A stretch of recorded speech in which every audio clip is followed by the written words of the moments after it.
Okay, Wagwan people, welcome back to Afrique 24, your 24-hour YouTube channel where we delve deeper into each and everything that is happening around the world. We bring it to you live here and exclusive. So, Dimba La Afrique, today we are back with another amazing show, and today we are doing the pre-match analysis. It's been a while since we last did the analysis where we go to predict how matches are going to happen. But today we have a good lineup for you guys. As you can see, the Premier League pre-match analysis with me, your host Alex Ogega.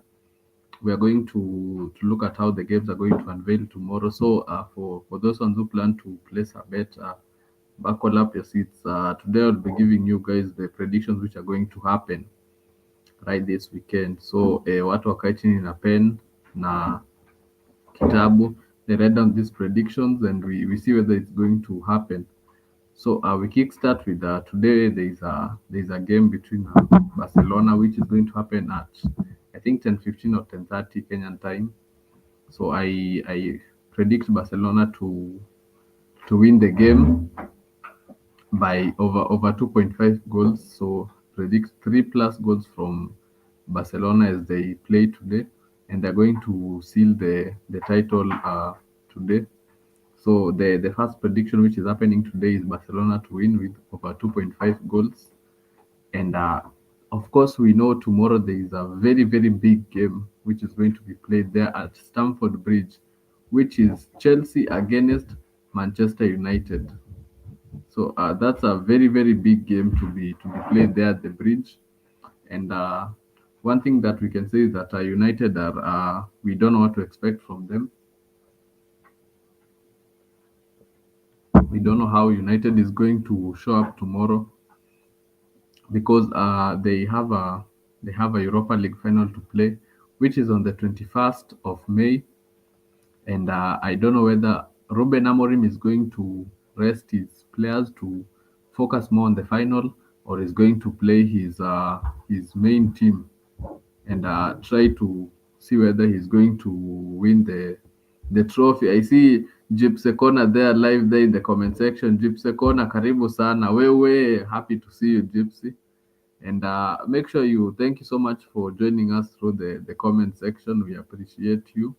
You have been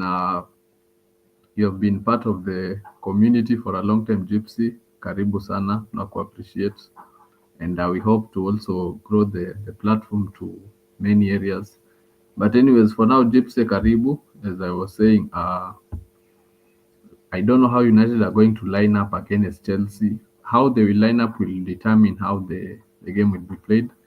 Amorim can choose to shift all his focus towards the final, which is on the 21st of May, and choose to leave like, let's say, because he knows the season in the Premier League, United have been cooked, so he can choose to just accept that the no matter what happens, he still will finish low in the league. So he can opt to just focus, put all his focus in the final, of which Chelsea still have a lot to play for, considering that Nottingham Forest gave them a chance to be able to survive and clinch top five. Sorry, so because the games are in the hands of Chelsea. So if all goes well for Chelsea, they just need to pick up the two remaining victories, and they will be able to qualify for Champions League football. Otherwise, I expect an amazing game tomorrow. I expect one which will be end to end. I expect both teams to put up a spirited fight. And since Chelsea are at home, I like to give them the benefit of doubt and say Chelsea are going to beat Manchester United at the fact that they are at home. I go for a 2-1 victory for Chelsea. Uh, First of all, Chelsea don't have a striker because Kunku is out, Mark Guew is out, and Nicholas Jackson received a red card.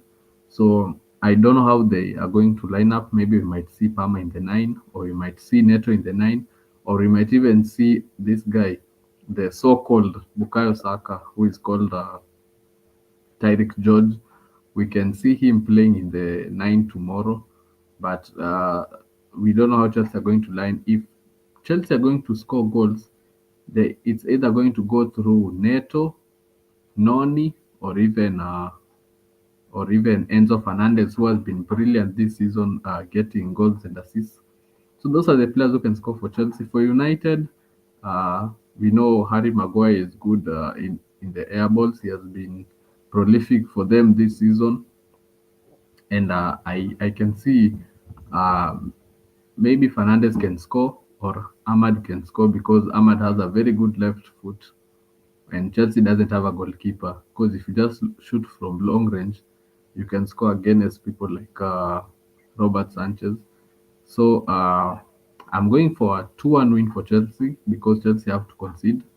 But for the fact that United will put all their focus on the Europa League final, and Chelsea have a lot to play for at home, they have to respond after going down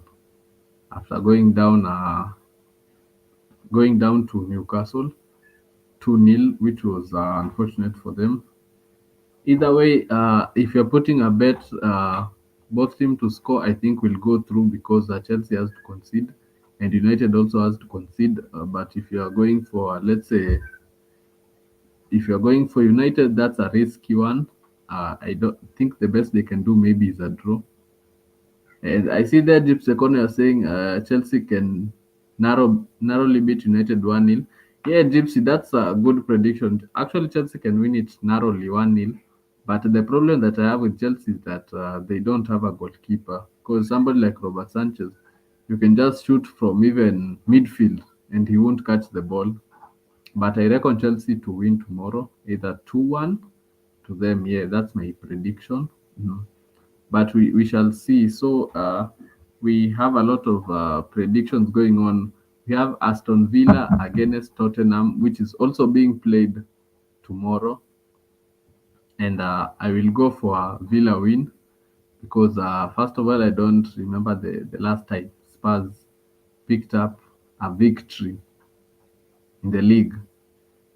This season they have had, I don't know whether it's 19 or 20 losses, which is a lot of losses for them this season. So I believe Spurs are low on confidence. As you can see, even if they play the second team or the first team, they're still very low on confidence. And I don't think Spurs have what it takes to even pick a draw against Villa. I think they have accepted that their season has been terrible and they have nothing to fight for in the league. They're just lucky that they cannot be relegated. So I believe also Spurs, like United, they will shift all of their focus towards the Europa League final because that's their only opportunity of winning a trophy. So for me, I'm going with a Villa victory, and I would say 3-1 to Villa. I believe Villa can see it through because they have to fight for European competition, and the fact that Villa will be at home, they have to fight for the badge. They also have to show their fans that they are willing to play Champions League football next season. So for that sole purpose, I'll go with a Villa victory. So I'm going for 3-1. I see Deep Sekono, you're going for 2-1 to Aston Villa. So I see Gypsy, we are agreeing on the predictions tonight. So the third prediction, which will be played on Sunday, we have Everton against Southampton. We saw how Southampton played against Man City. They were able to force a draw versus Man City, which is a good result for them, even though it doesn't count. But we saw how they did.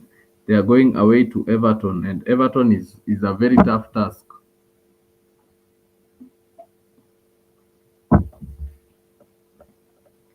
because they also want to pick the 3 points at home.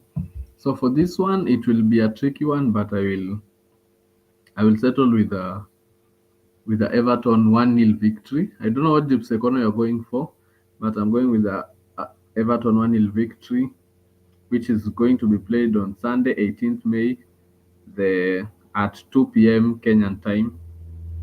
Next, we have West Ham against Nottingham Forest, and Nottingham Forest are away to West Ham, which is going to be a tricky game for them because, as we know, West Ham want to pick the 3 points. They have bypassed United and Spurs, and I believe they would want to try and pick up more points, and they would want to grow they would want to add more points to their tally. So, and something is wrong with Forest. I think maybe they're having a rough patch, or maybe they have injuries, or they have issues with their technical staff, because we saw the owner coming out to speak to Nuno Espirito Santo, and he complained so much about Awonyi coming in and getting an injury. So maybe there's something with the medical team. So this one is going to be a difficult one. Forest away playing West Ham, and we know how West Ham play against Graham Potter. So for this one, I will go with West Ham draw. I'll go with a 1-1 draw. I believe West Ham will be able to frustrate Forest, but anyway, we shall see. So still on Sunday, we have Brentford against Fulham. This was also going to be a very difficult one. Brentford, both teams are very scary.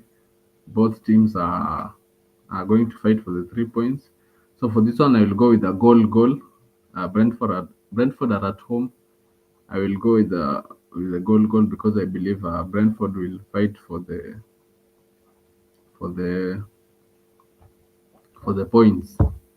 And the big match day on Sunday, Arsenal versus Newcastle.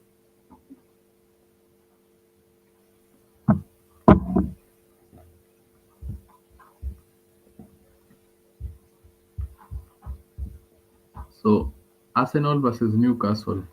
I see James Sekona, you're going with 2-2 to Forest. West Ham 2, Forest 2. Yeah, we're also going for the draw. But for me, I'll go with a 1-1. But also 2-2 is a good score. We also went for Saints 0, Everton 3. I think Gypsy will tell us who are going to score those 3 goals. But anyway, we shall see. It's going to be a very good game.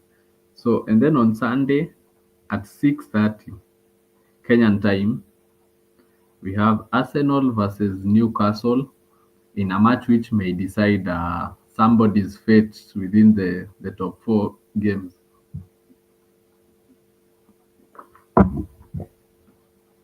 So for this one, it's going to be a difficult one. Despite Arsenal being at home, we have seen what Nottingham Forest has not sorry. We have seen what Newcastle has done to Arsenal. The number of times they have played this season, they have knocked them out of a trophy. They have beaten them in the first leg. They also beat them last season. So Newcastle will be coming in with a lot of confidence in this game. In fact, after beating Chelsea, it gives them the confidence that they can finish in the top 4. And Isak didn't play well in the previous game against Chelsea, but I believe this time he will be out there to make amends for that, and he will want to continue adding goals to his tally, or maybe even score against his future club Arsenal, because Arsenal are in the market going for a striker. So for this one, I see Gypsy Sekona is going for a 3-2 win for Arsenal against the Magpies, which is a good prediction. Also, me on this one, I will go for Arsenal winning against Newcastle. I will give Arsenal a hmm, 2-1. I'm going for 2-1 Arsenal. I believe they will be able to score 2 goals because At home, the Arsenal cannot afford to pick up any more losses since if they lose to Newcastle, then also their top four place will be a bit compromised, which will make a very nervy ending towards the season. So I believe Arsenal will be out there to try and cement their place in the top four and qualify for the Champions League next season. So for that sole purpose, I'm going with the 2-1 win for Arsenal. One, because of the home advantage, and second of all, because their place in the top four is not yet sealed. Though I know the Magpies will be out there to come and fight and try to beat Arsenal three times in a row this season. But I believe Arsenal will be out there for revenge.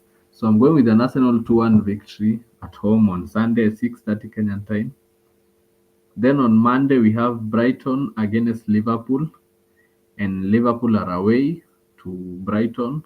Of course, they have already won the league, so they have nothing to play for. And maybe Salah has a record to chase and goals to add. So for this one, I'll give Liverpool a slim victory. And I know Jip Sekona is a Liverpool fan. Jip Sekona, I'm waiting to see which prediction you have for this, which will be Liverpool against your team. Liverpool will be up against Brighton on Monday, 10 p.m. Kenyan time. So for this one, I'll go with the Liverpool victory, a slim one. I think Salah will be out there to add more goals to his tally. Uh, but it will be a good game. Brighton against Liverpool. Liverpool a slim victory against Brighton. Believe they will be out there to bounce back to winning ways. Despite winning the title, they still have to continue adding more wins to themselves. And Tuesday, 20th May, we have 10 p.m. Kenyan time. Crystal Palace against Wolves. For this one, I'm going with the Palace victory. I believe Palace are in good form. We have seen what Eberechi Eze is doing at Crystal Palace. We have Jean-Philippe Mateta, who is scoring goals for fun. So, and Wolves are not in their best form. They conceded even some silly goals against Brighton. So for this one, I will go with the Crystal Palace or draw. Just to be on the safer side, I'll pick Palace or a draw, because I believe Palace can shake Wolves, despite that there are. And to make matters better for Palace, is they are at home, so I will give them the benefit of doubt, and I'd say Palace will win the game 2-1. And I see you also supporting me, Gypsy, because you're going with Crystal Palace 1-0. I also want you, Gypsy Sekora, to give me a prediction for Brighton against Liverpool. I know you're a Liverpool fan. You said we should look for a Liverpool fan on the show to make it more interesting. Then on Tuesday, 20th May, we have Manchester City against Bournemouth. And Manchester City are at home. This is going to be a tough task for City, because Bournemouth will be out there to hunt them. Bournemouth will be out there to fight for the 3 points, and Bournemouth will be out there to try and clinch this. The Bournemouth will be out there to get the 3 points, because they need it badly to try and see whether they can get any sort of European football.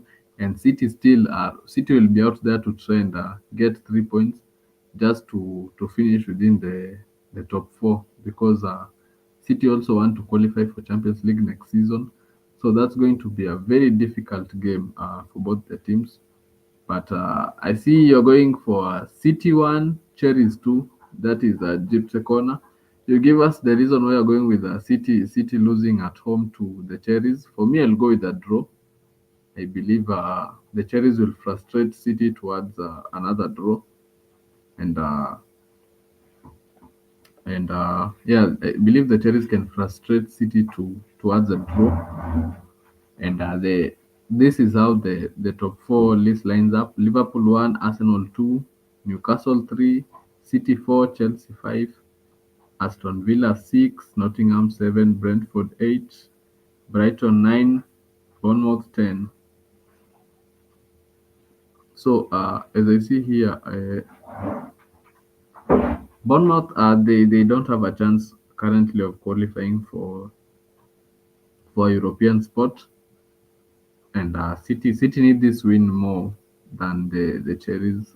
So I will change my prediction and go with the City win because City need it more. Bournemouth, I don't think they will be able to get European football for the fact that they are 10th in the league. So I will go with the City win. City to win 2-1 against the Cherries. This one I'm disagreeing with you, Gypsy Corner. And the rest for top four in the Premier League is getting heated and heated. Mm, but I believe Chelsea will be able to get. So I'll go with the Liverpool, Arsenal, Newcastle, City, and Chelsea. I believe as it is, those teams will be able to finish like that, and they will be able to see it through. As I said last week, Chelsea might have lost to Newcastle, but they will win against United and bounce back in the top five race. And Arsenal will do Chelsea the job so that Chelsea can be able to climb up the table. So that's how I see it being. That's my EPL predictions for this weekend.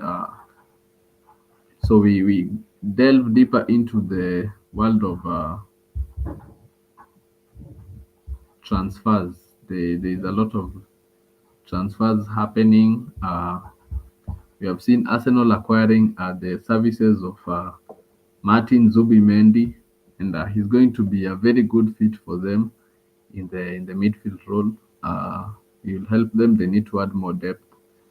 And Arsenal, the issues they have been facing is for many seasons the fans have been complaining they don't have a striker, and what we are hearing from the online sources is Arsenal is going in for a striker.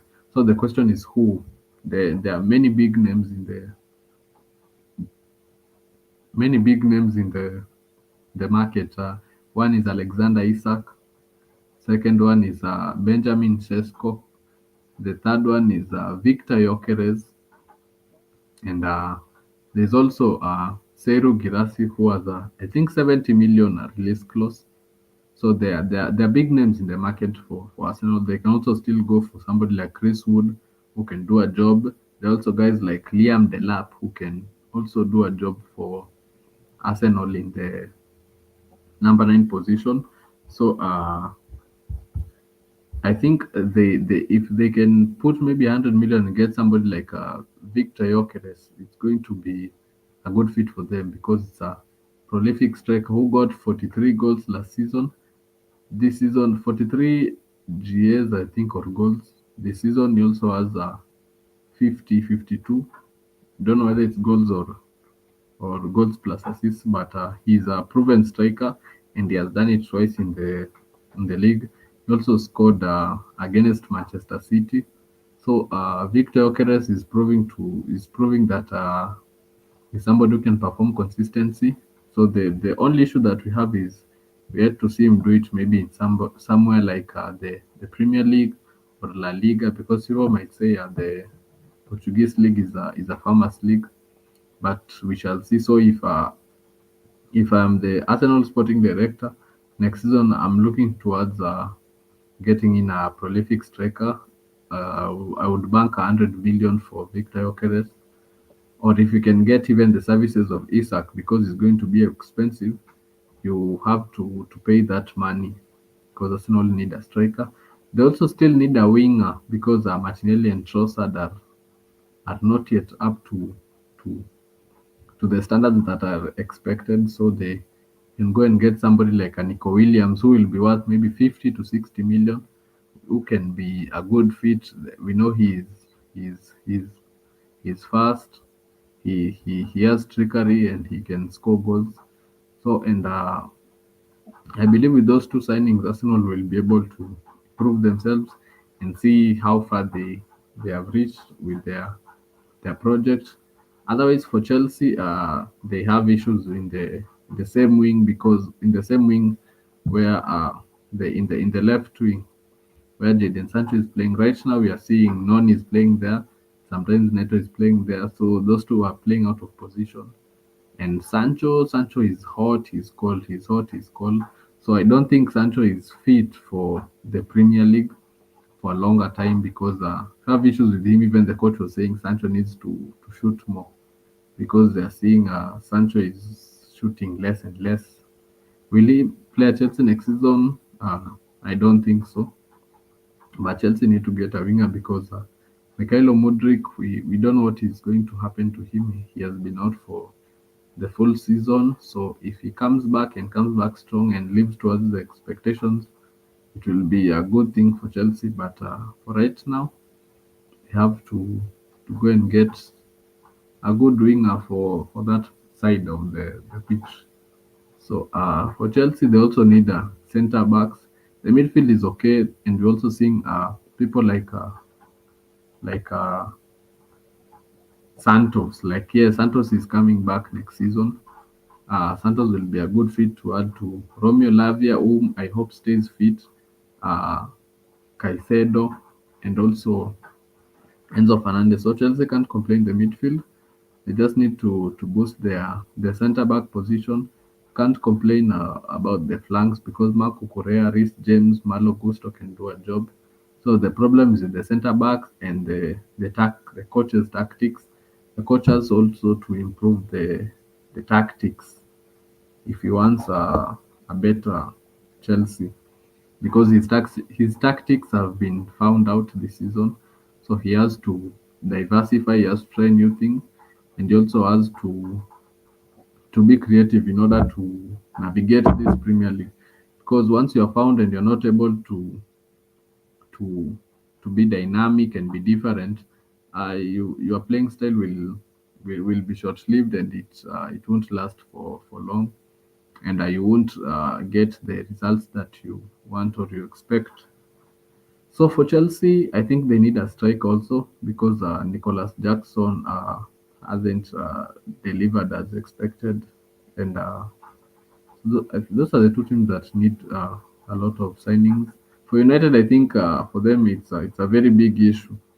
They just need to sign a whole lot of players, because if we start saying this position with United, we won't finish. I think they just need another new rebuild. Amorim needs to be given money, maybe 500 or 600 million, to go into the market, get his players. Coaches, Tena hata yaani wamekuacha huku peke yako tu hawa watu. eh? Umeanza sahi ama you've been on for 28 minutes. Whoa.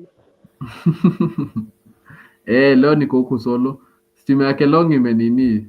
Unajua Kenya Power imemfanyia ile kitu. We na Kelong na hizo excuses. But you see coaches, it's true by the way.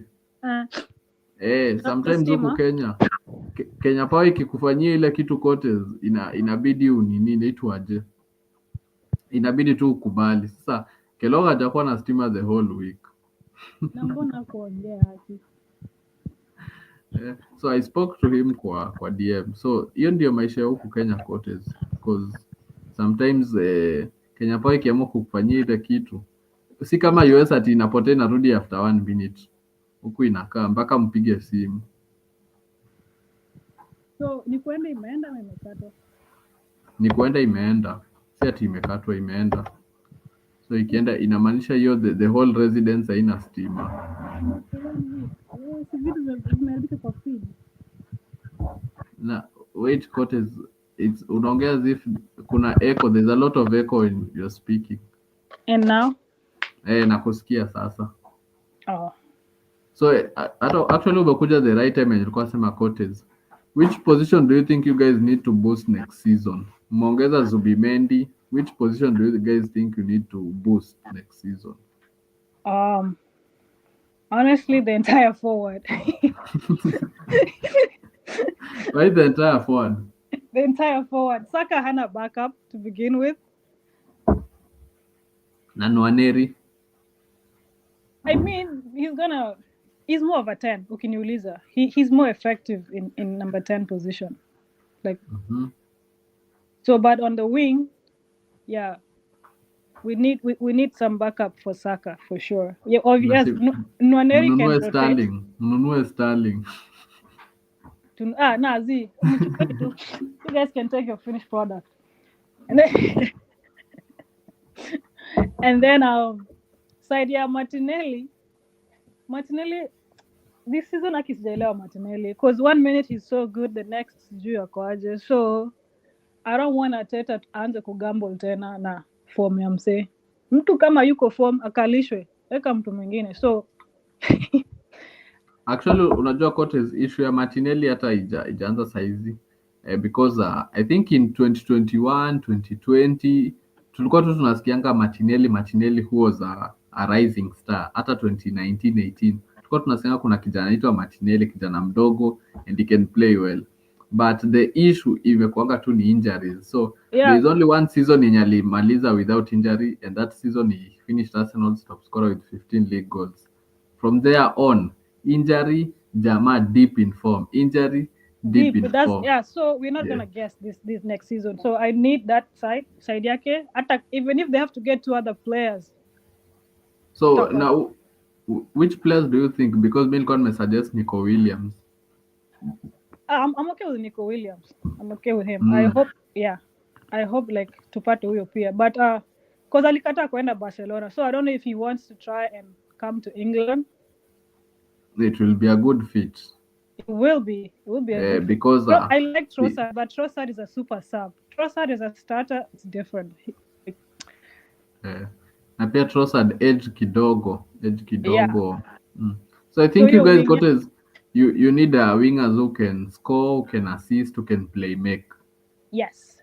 Unaona mtu kama Salah, unajua Liverpool yani kwa forward yao ukitoa Salah ni kama hakuna mtu, because Salah scores like every game, yani Salah anabebanga tu Liverpool. So I think Arsenal, you guys lack that thing. Yeah, so the last time we had that was in our bar. And then hatukuwa na nini na defense power, so there's always something. By that time mulikuwa na kina, who is this guy, kina Mustafi David Luiz na David Luiz. I'm telling you, lockdown Arsenal was trash. Yo. So did Cotes, those years complained ya defense iko sawa. Though kuna rumors zinatoka online zinasema you guys want to replace Raya. There's a small goalkeeper. No, not replace. They just want they're not replacing. They want a backup keeper. A backup keeper. Yeah. What a replacer je ni nini amepewa number 1 shirt. Nani Raya? And Nwaneri amepatiwa number 22. Unajua kwanza nini Cotes, this guy what's his name? I hope Max Dorman come through. Do you know Max Dorman? Have you heard of him? No. He is you need to go see that kid. He's one of our prospects kwa academy. Hata Arteta alimpeleka training na first team during the huyo mwenye ako 15 years. Yeah, yes, but when the league started this season when ilianza, he wasn't 15 yet. So unajua rule si rule inakuanga like you have to be 15 by the time the league starts, at least ndio uweze kucheza. So I'm hoping next season he can be. He plays Martin Odegaard's position, but he's so good. In the 10. Yeah. So me what I heard is there's a 15-year-old player. Those sikuwa nimesikia jina. I only heard of a 15-year-old player who is a good prospect. At Arsenal, so it's him, Max Dorman. Yeah. He's so good. So and midfield Cotes Mongeza Zubimendi, how do you think he's going to gel within the squad? Na anaenda kukalisha nani, because 60 million hawezi kuja kukaa kwa bench. That's a lot of money. If Manu can sit down a whole 100 million.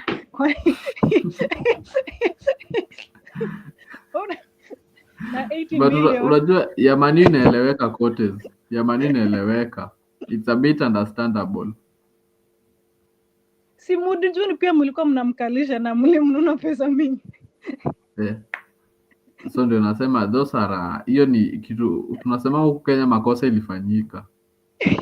No, I don't So think he atakalisha mtu. I think Arteta just wants squad depth because unajua next season squad we'll depth be 60 million quotas 60 mzima yeah, squad depth.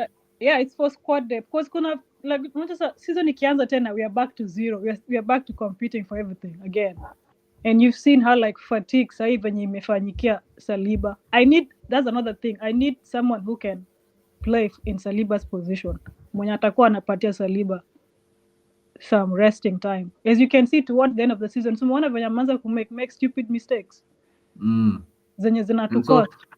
you know coaches, you're not giving us names. Lazima ukitoa sababu wa Saliba unatoa name. Juu kama sasa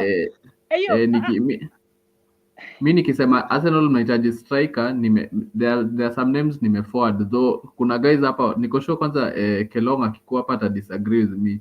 So me for striking position mi nilikuwa nimefikiria either you guys get Isak, either you guys get Liam Delap ama mchukue Chris Wood ama mchukue there's this guy for Sporting Victor Gyökeres ama Benjamin Sesko. My number one target mimi ni Isak. I hope we get Isak, but it kind of looks impossible because labda Newcastle. Exactly. And if they get Champions League football quotas, if they get Champions League football, hawezi achilia Isak. Yeah, tusidanganyane. So the thing in the compromise maybe Isak leaving ni because maybe they miss Champions League football. But if Newcastle get Champions League football, hawezi acha Isak aende. So ndo nilikuwa nasema Isak is going to be a bit difficult. Now, what do you think of Benjamin Sesko? Unapenda Sesko? Nope. Why not? I need to study him first. The kijana wa Leipzig. He's young.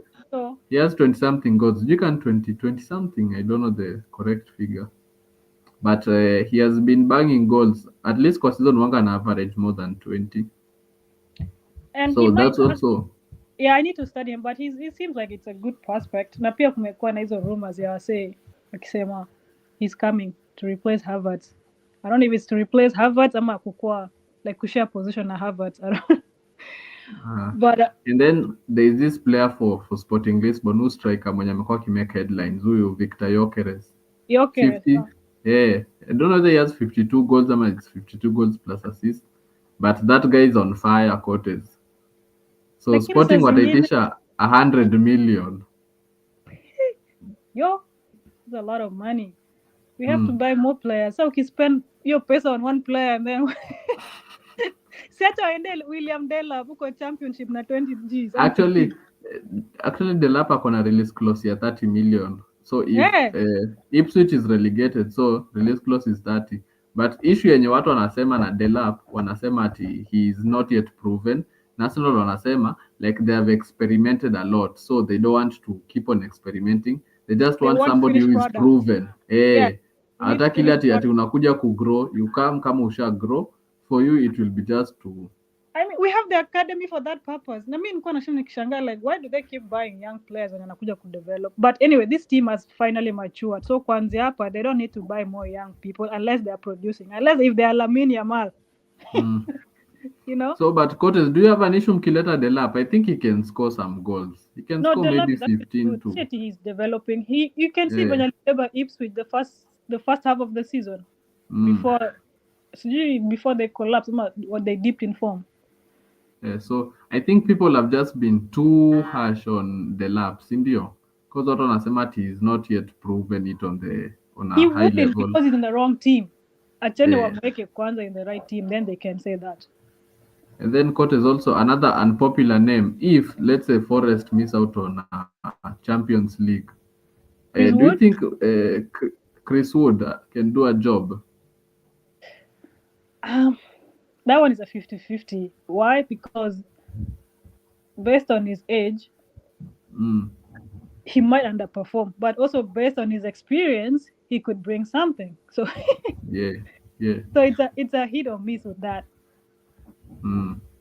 Because I feel like with the Arsenal, reason being if you put Salah in Arsenal, you guys can because in the proper position to challenge for the title because you have somebody who can bang in goals. kila game. So you won't have to rely maybe on Rice atoke from midfield ama Yeah. Saka ama nani, because Liverpool with Salah Cortez, I think at the start of the season, if every game you are banking in on Salah scoring, Salah would score every game. Salah alikuwa anafunga. I think he only had 2 bad performances against, I think Paris. I think against Paris, but otherwise Salah amekuwa in top form. True. But I don't know how. I don't think another Arsenal though. So I don't even know if he Yeah. wants to keep rotating in PL. He probably wants another. If he's I think leaving, maybe if he leaves, ataenda another league. but Salah ameongeza contract, even Van Dijk ameongeza contract. So those guys leaving kidogo, I don't think so. Yeah, they can't. If they leave, I don't think if they leave, they'll go to another PL team. Kwanza Cortez, I have a question for you guys. You guys mnacheza Sunday Newcastle against Newcastle. What is your prediction? It's a win. You know why? It's a win. It's a return leg. Why? We already lost to them before. Kwanza twice. FA na ligi. Na ligi. Walitu knock out and then wakaenda kutoa Kerere. I don't think walitoa. I thought ni Manu walitoa. No, actually I think ni Carabao. FA Manu, Carabao Newcastle. Yes. Walitoa some. Yeah, and then okay, and they went and won it, right? No. Yeah. They won it. Yeah. Walichapa Yeah. Liverpool. So nilikuwa naambia fan club, I'm like, unlike Manu au umetoa na akashinda. Manu tu walitusumbua for no reason. Like Kwanza unajua litwaje, Melo alisema hapo mnaenda kuchapwa Emirates. Melo alisema hata Emirates apigwa hata 3-1 because he said Newcastle wako na very big players, so wataenda kuwabuli. nah, we've played Newcastle before, and I know this Newcastle is a bit different because they have Isak. And they have big players. Au umeona Cortez venye watu wote ni wakubwa. From sijui Fabian Shah, Lascelles, who is this other guy? Botman, Danban. Yani that team, kila mtu ni mkubwa. Hata Livramento mwenye ni youngster ni mkubwa. And then you have guys like Gimares, Tonali. Those guys aki ni wakubwa wote. It's not. I get it. I get that size matters, but it's not So really. those guys wacheze tu rugby. As you Those guys are very as big. you can see, Ata Haaland would actually fit so well in that team. Very much. Mse upita na mse ni kama anataka kuscore goal plus the defender pamoja into the net. So and then Cortez. Yes, they might, but I'm still banking on us winning. You know, like, you know why? Because we've been on a streak of not getting points. Tumekuwa kwa streak ya kudrop points. You think that hata kama Arsenal it's as bad kiaje, unadhani they'll go like 5 games straight bila hata kuget a win? Really? Yeah, and also, you know, Cortez, if you guys drop points, top 4 kwenu it's going to be a nervy finish. Hamtamaliza at smoothly. So if you guys win, I believe sasa you guys mtajua next season may secure your spot. It's secured. Exactly. So they both have something to fight for. Arsenal has already lost on 2 cups. Unadhani hawataenda kutolea watu hasira? I hope so. Unajua kwanza sisi Cortez watu wa Chelsea we are hoping for you guys to win, because if you guys win, hiyo inamaanisha sasa mtakuwa mnatoka in a position, if we beat United, we are going to tunaweza jaribu sasa kumaliza top 4, si top 5, top 4. But we are banking on you guys. That's if Man City loses points. So City are playing Bournemouth on Monday. Which is your prediction? Bournemouth at the Etihad. Bournemouth will pick 3 points at the Etihad. Yes, they will.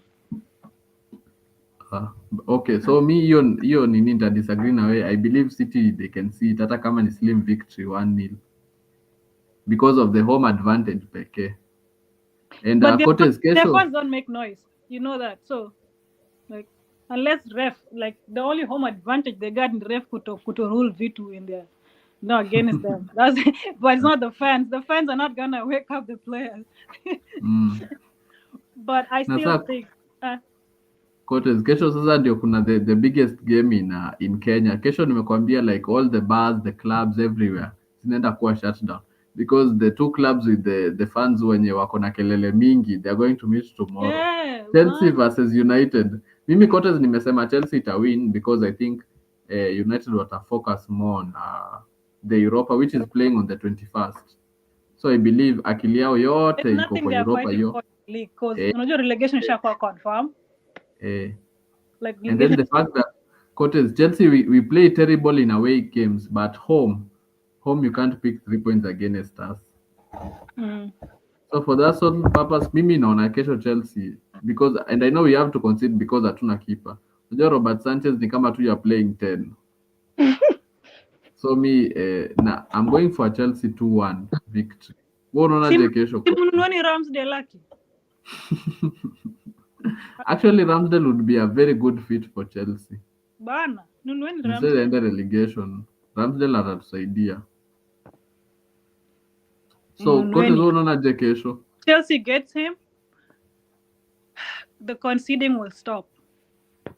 True. Because both our keepers, Cotes, both of them are kushika. Both of them. Not even Premier League material, are kushika. Kepa aliuza Macolon. Kepa is still on loan. Oh. I used But to like this is also, and then I don't think there was the a Chelsea management can manager, allow him to play. Yeah, there's a particular manager alimharibu in Chelsea. Or rather alim slow down because hakuwa play. I can't remember who, if it's And then also you see Cotes, this management that we have, I don't think they can allow him to come back and play again. I don't think there's a place for him in this Chelsea squad. Oh, they had a board issue. Ni kama tu Sterling, unaona Sterling, there's no position for him saizi Chelsea. Hata yeye anajua.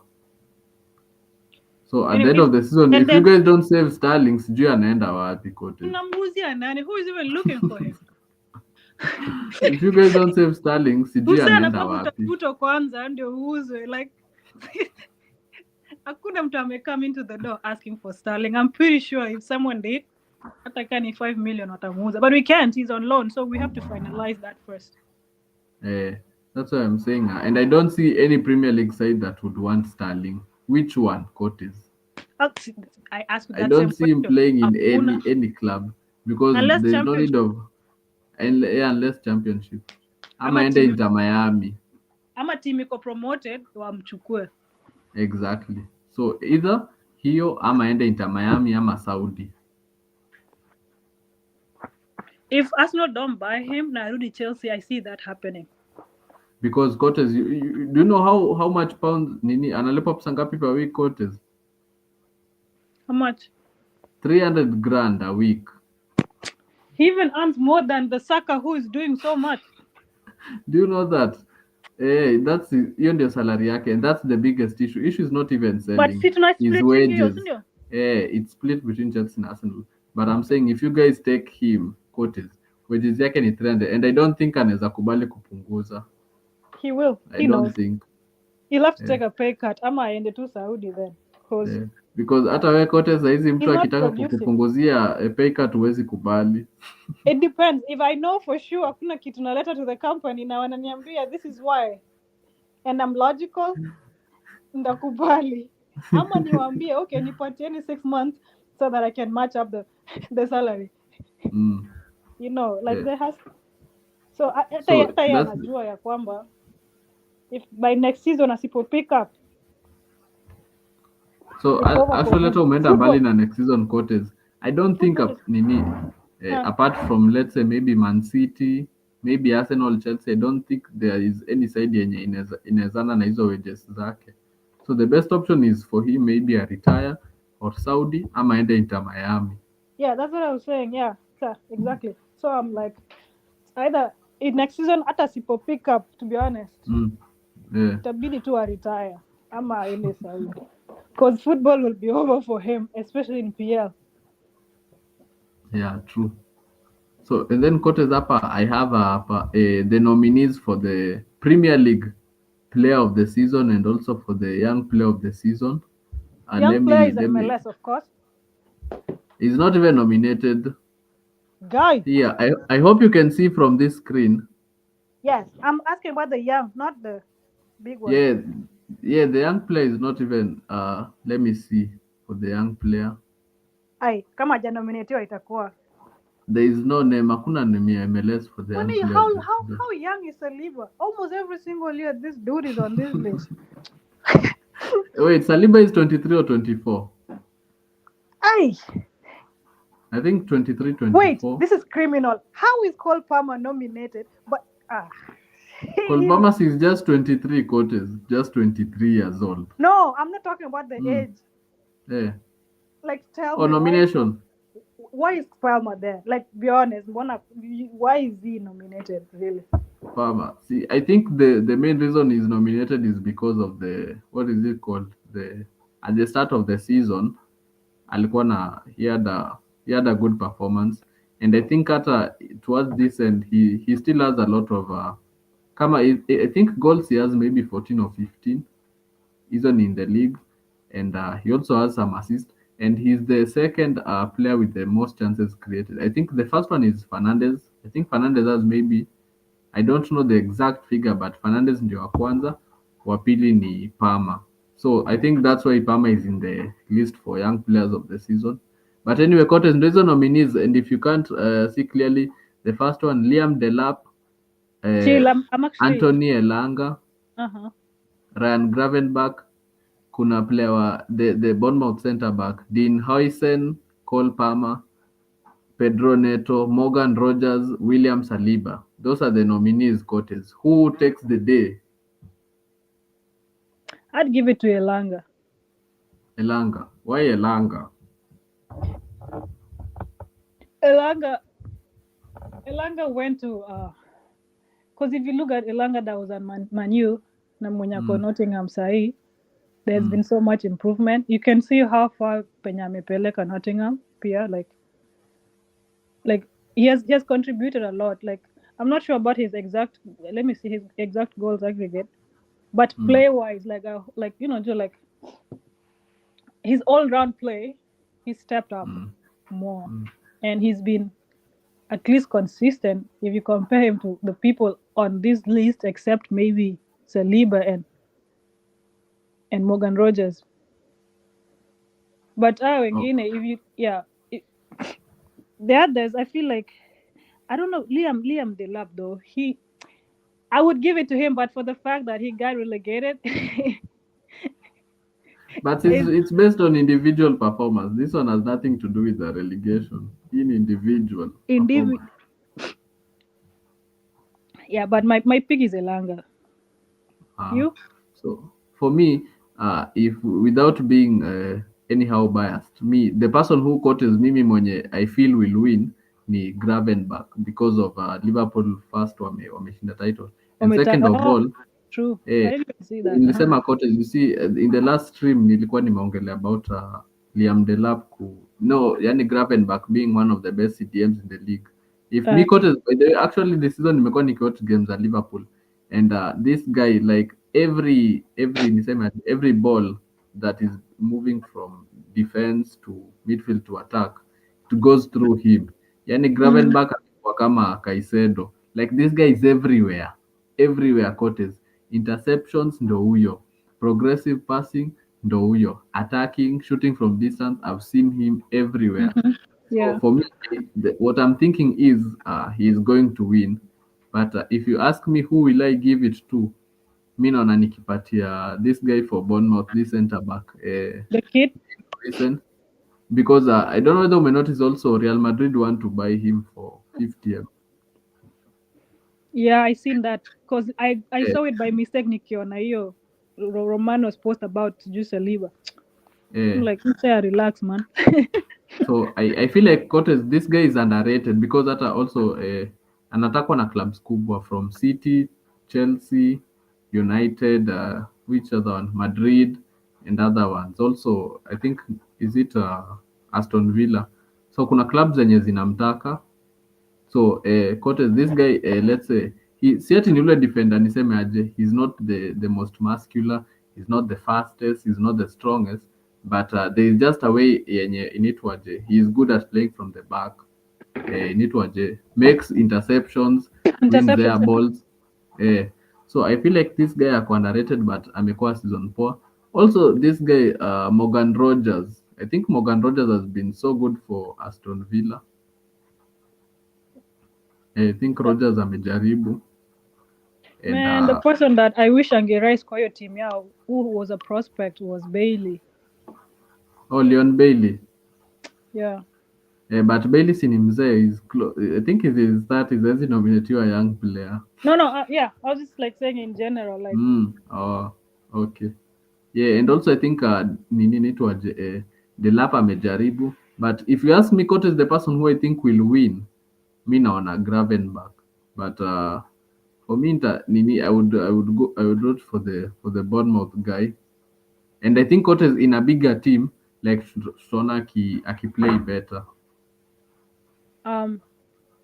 Which one? So, for this Bournemouth guy. So so I think maybe if we see him in maybe a City, Madrid, or Chelsea or wherever, I think we can see better performances from him. So now we have here niko hapa pia list ya nini the player of the season nominees from Morgan Gibbs White, Ryan Gravenberch, Alexander Isak, Brian Mbeumo, Declan Rice, Salah, let's do this. This is how we're gonna rate this one. Na Chris Wood. Let's rate this. Already we all know the answer is Salah, okay? So while that is happening, acha tutoe Salah asikwe kwa hiyo list. Mweke kando. Acha tutoe Isak pia aweke kando. And pia hata Rice, hata sijui mbona Rice ako hapo. No, but he did good though, to be honest. But I like without those players when you mention, that's because already Salah is the winner anyway. If Salah doesn't win, this football is rigged. Like honestly. Yeah, true. Yeah. True. But out of the remaining, like the remainders, when I'm back here for you, I rate who player Brentford. Brian Mbeumo, man. Who's I think his team is the only team kwa league wakona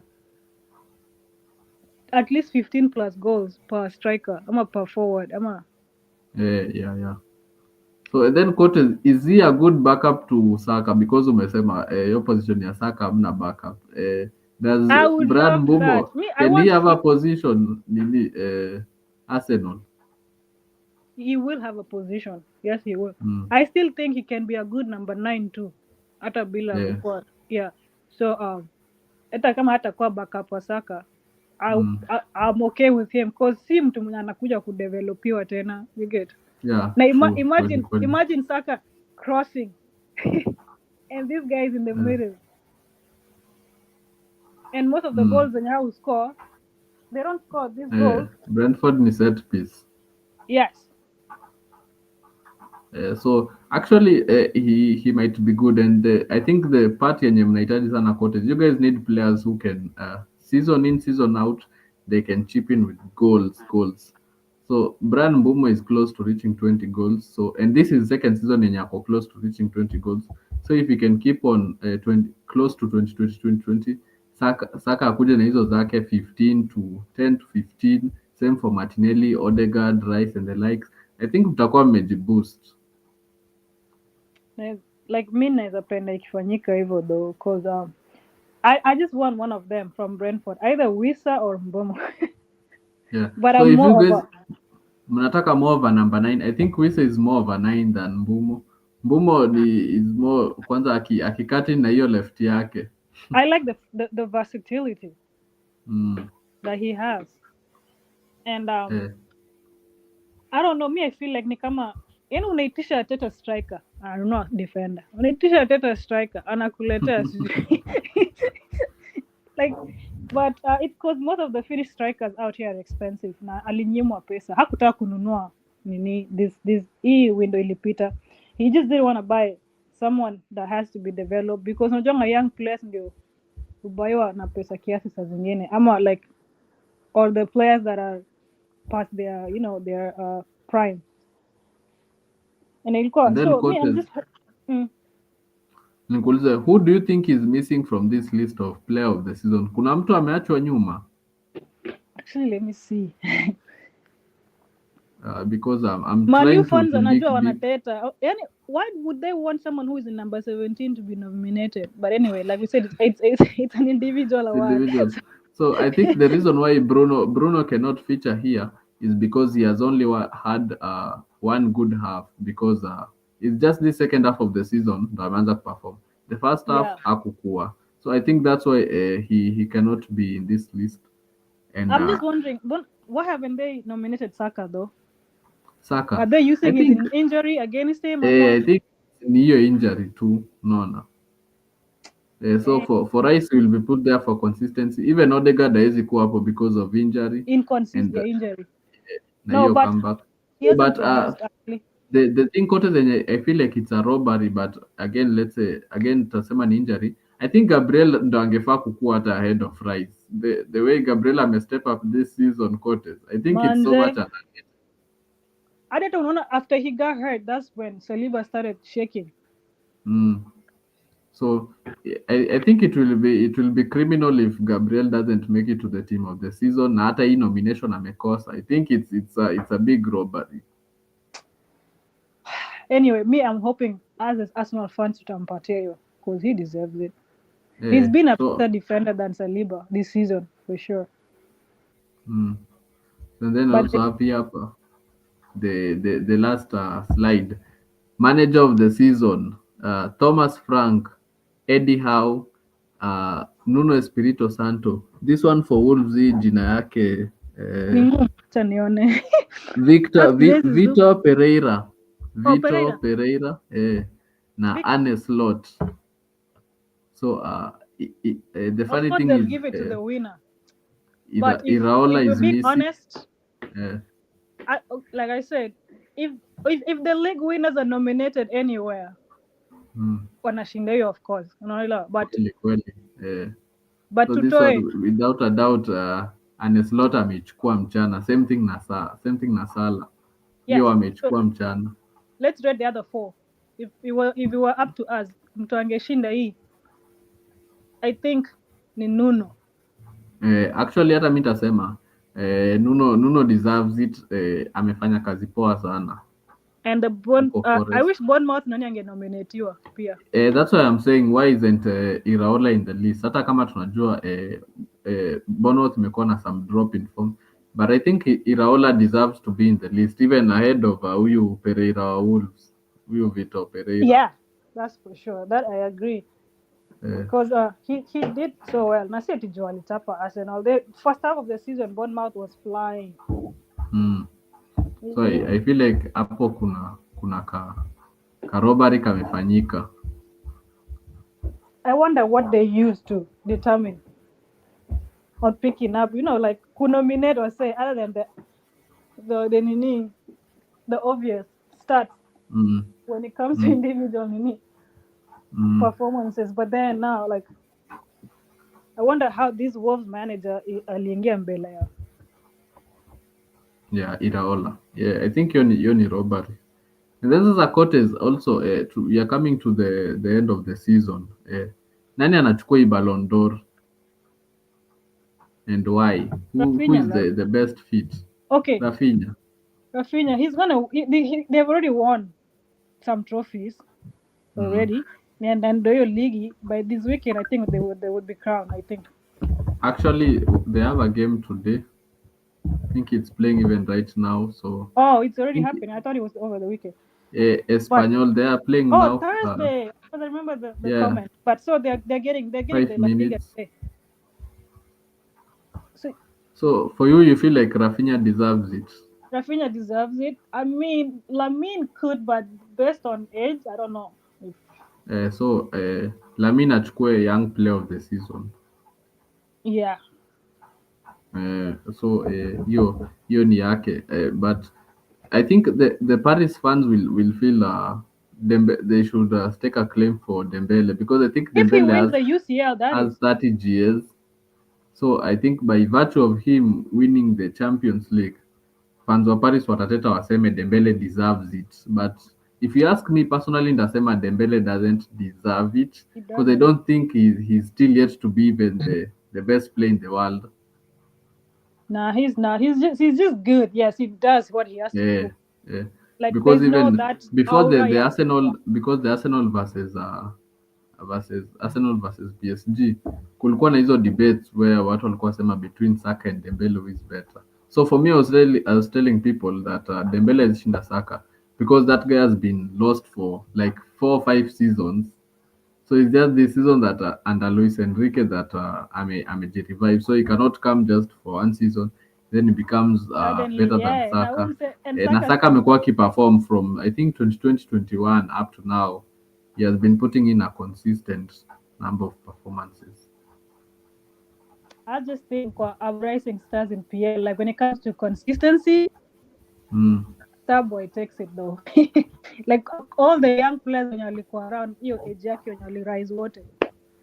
Because for 4 seasons straight, and this was his Mm. first major injury.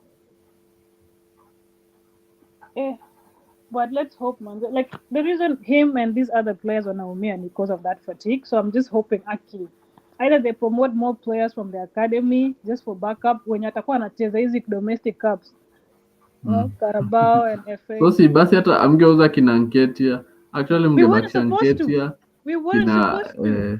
the likes of Willock, who else? EMS, Reece Nelson. ESR. ESR. So basi amgeuza hao players.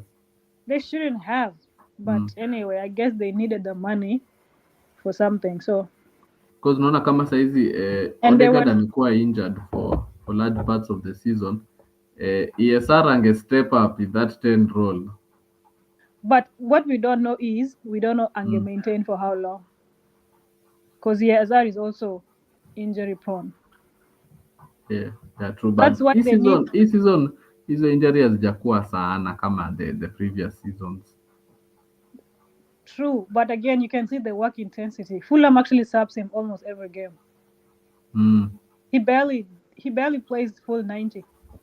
Mm. So it's So, like maybe, huh? And then Cortez, as we come close to the end of today's show, what do you think of this guy, Xabi Alonso, new Real Madrid manager? Wait, they've already. Yo, what on a song? Yeah, he has been, asha announcewa. Hey, So, yani si unajua Real got rid of Ancelotti. Ancelotti anaenda Brazil at the end of the season. Yo. Okay. Ancelotti anaenda Brazil at Now, the end of the I'll season. have to. Where was he managing before Real got him? Bayer Leverkusen. Umesahau he did Invincible last yeah, season. Invincible, yeah. Yeah. He's not gonna do it at Real. They have Barcelona. Real. But he's good though. Imagine So is hizo it philosophies zenye alikuwa so nazo Leverkusen. so it's going to be an upgrade, si ndio? It's an upgrade on his career. It's also an upgrade for Real, to be honest. Yeah. And then also Cortez, kuna rumors zenye nilikuwa naona kwa Daily Mail Sports zinasema Rodrigo wants to leave Madrid at the end of the season. Aende wapi?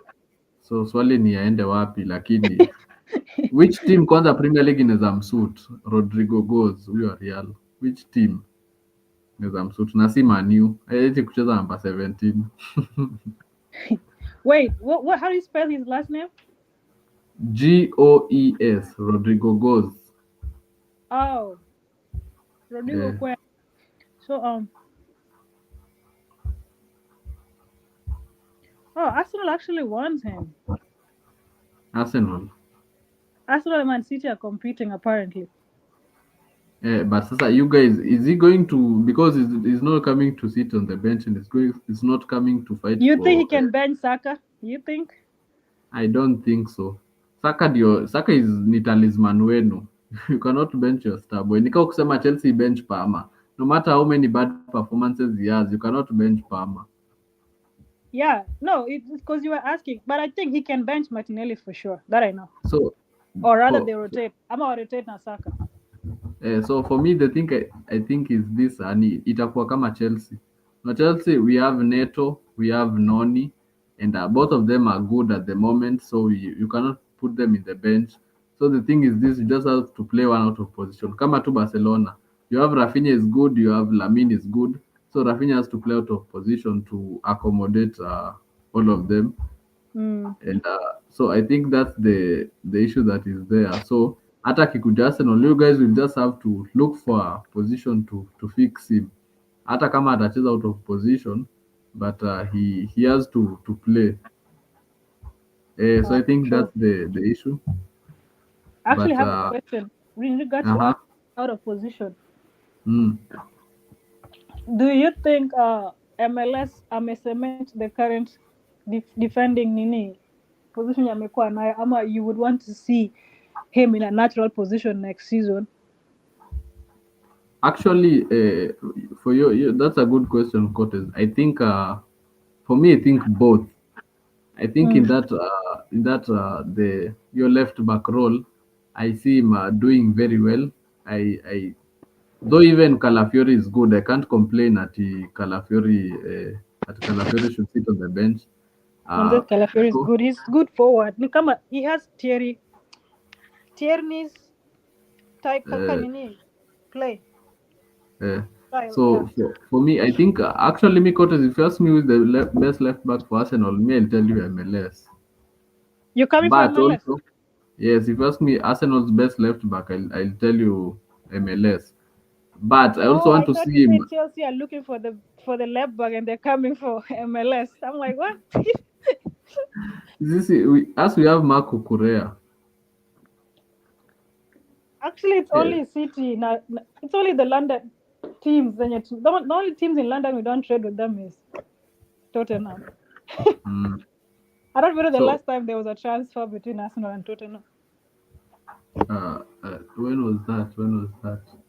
I think maybe in the 90s maybe. 2010, 10. 2010 to yeah. There's this guy Gallas. I don't know whether you remember Gallas. Gallas played for Chelsea, Arsenal, and Tottenham. Umse ni msaliti. Yeah. Nakakubaliwa. Yeah, so I think maybe 2009, 2010, that was the last time because I otherwise hakuna transfer ingine. Nah, the most transfers are normally between Man City, Chelsea, and Arsenal. Kwanza We barely City even buy from honest, Liverpool. because City, so one thing with Cotes with City don't give you good players, they give you washed players. Unaona kina Sterling. After Sterling amechezea City vizuri, akishachapa No. ndio anakuja Chelsea. Unaona some people like Gabriel Jesus. Gabriel Jesus Dog was still good. akishachapa somebody Even- like Zinchenko. Zinchenko sasa wakati ameisha ndio sasa anakuja Arsenal. Jana tunapewa. Because actually saizi Cotes, speaking truthfully, Zinchenko What doesn't City- have a position for Arsenal. Si ndio? He doesn't. That one Yeah. player, like I like him as like an addition to a dressing room, but Though in his first season for Arsenal he was so good. Si hata alimalizanga nini nitwaje alimaliza kwa Premier League team of the season in his Yes.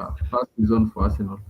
But outside there, apart from that, I think issue as Zinchenko mostly ni could defend. So maybe you play him in midfield, but if you play him in the left back role, Zinchenko wanga defend.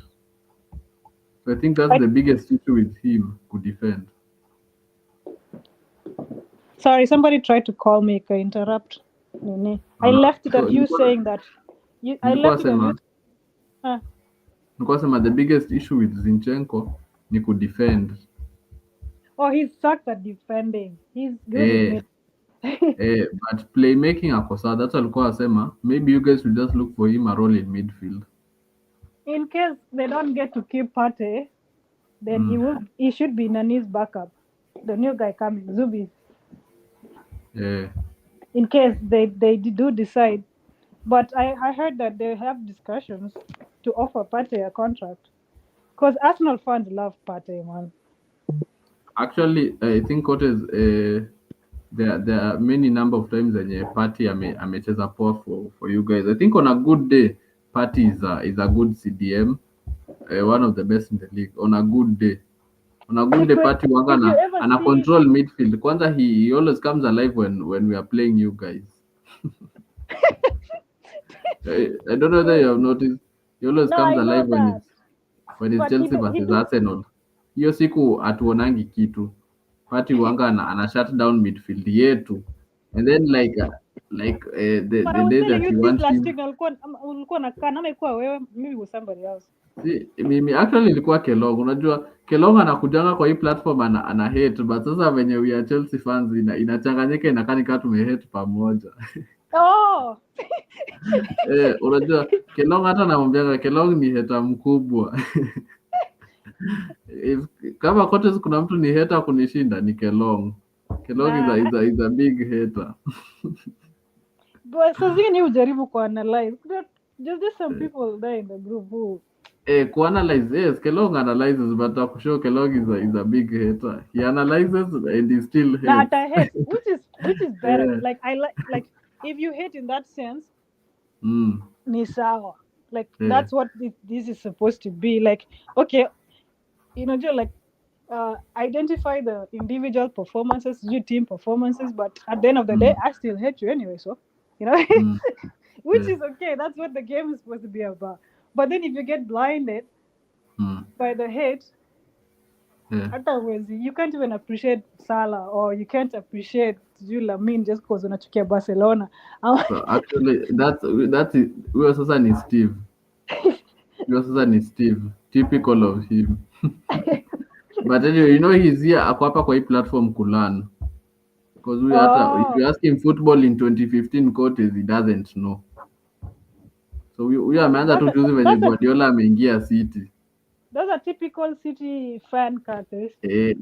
Ameanza tu juzi is not even 6 years in football. Wait, that City will rise when 2016. Yeah. Because before then Chelsea was in charge a minute. So I see hapa kote umegotewa na Gypsy Corner. Gypsy Corner anakuja tu kuniona. Lakini leo hajaulizia juu ya jazi. Leo hajauliza wapi jazi ya Arsenal. Umeimprove, good job. But nitakuja na jazi maybe the next time. My lighting has issues. So ndio maana sijakuwa kwa camera for a minute. Yeah. But once I get that sorted, tarudi kwa camera. And the funny thing, Cortez, is that the Europa League is being played ahead of the inachezwa mapema kushinda conference because the Europa is on 21st and conference is on 28th. So actually ndo nimerealize leo like Europa is just near. It's less than a week. Whoa, it's next Thursday. No, 21st is on Wednesday. Oh, 7 plus 4 is 11. Oh, okay, yeah. Wednesday. Sorry? So,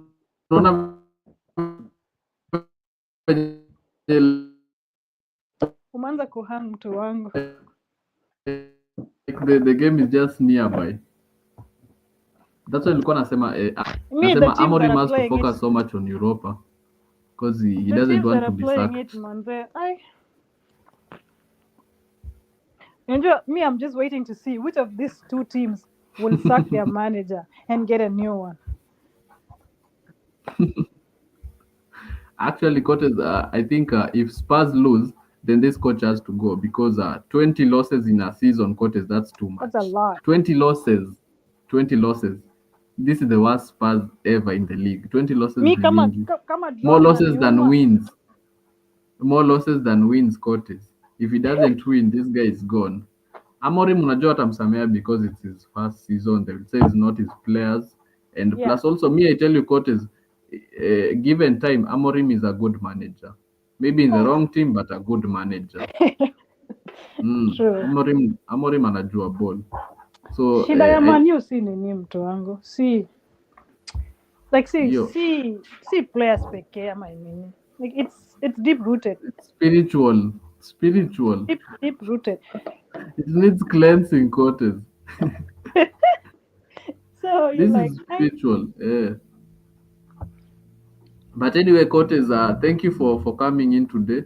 Leo actually Kelong alikuwa ameniambia Thursday ndio tufanye hisho, ameniambia Thursday is a good day, amesema Friday mashughuli ni mingi na sasa makosa leo imemfanyikia, amepoteza stima.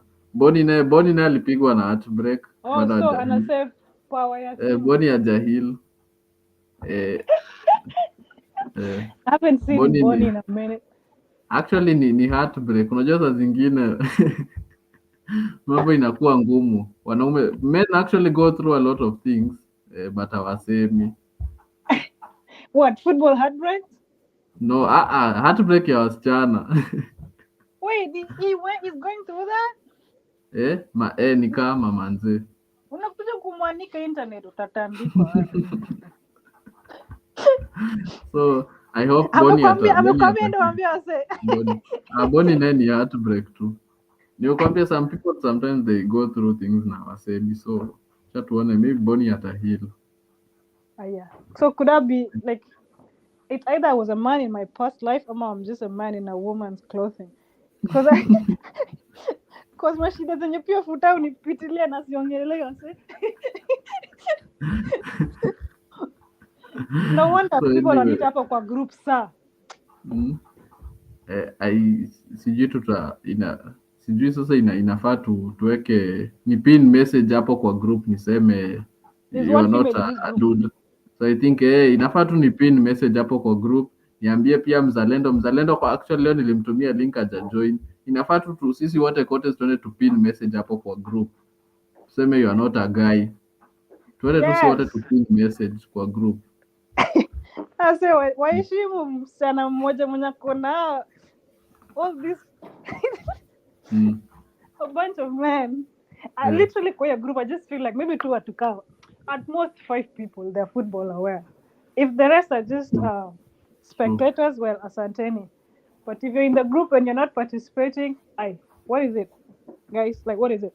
This is a message to people who watch us. This is a message to our group members. If you're in the group, please find a way you can show up at least hata kama ni every other week. You can't miss a whole month bila kusikia sauti yako. So could we up the game a bit? Consistency, without consistency, this thing might die. Actually na KPLC waache kufungia kilo. Yeah. You wanted so much to be there today. The best thing you can do with Kelong, angeenda bar.